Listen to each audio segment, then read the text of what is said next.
السلام عليكم ورحمة الله وبركاته. كيف حالكم؟ معكم أبو الحسين الخطاري، واليوم إن شاء الله نأتي لكم طريقة تشغيل آه، الهاتف كريموت كنترول للتلفاز أو الريسيرف مالي.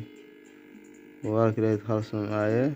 هذا هو التطبيق عندنا ريموت MI، هو اللي ندخله إن شاء الله ونبحث هنا عن الأجهزة المتوفرة.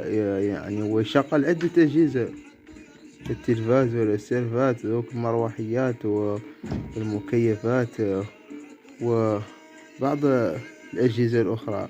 والآن اليوم نتكلم عن الريسيرف والله التلفاز، وكيف طريقته. نبحث عنه، نبحث عن اسم الريسيرف هون، وعندما نبحث عنه هون ننتظر الإجابة.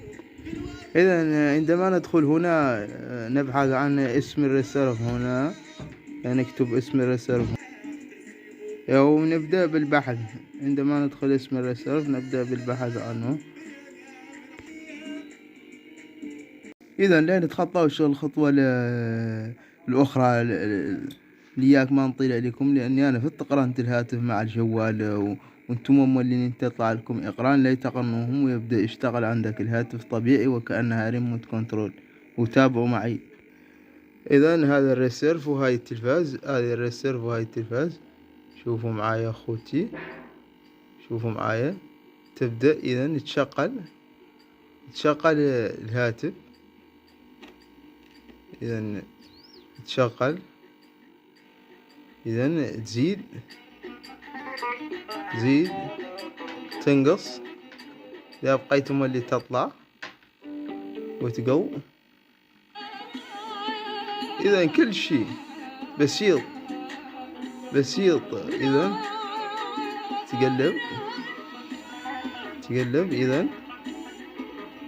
إذا وهاي زي ألوان قناة المشهورة عند الكل. إذا أنا لا أحب زي ألوان، لكنها قناة الكل، لأن زي ألوان قناة فاضحة. لكن نرجع لموريتان واللي هي دولتنا.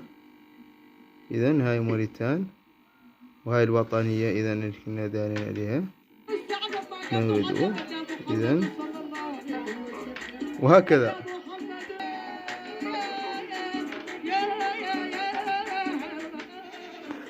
واللي عنده استشكال والله شيء يكتبونه في التعليقات إن شاء الله.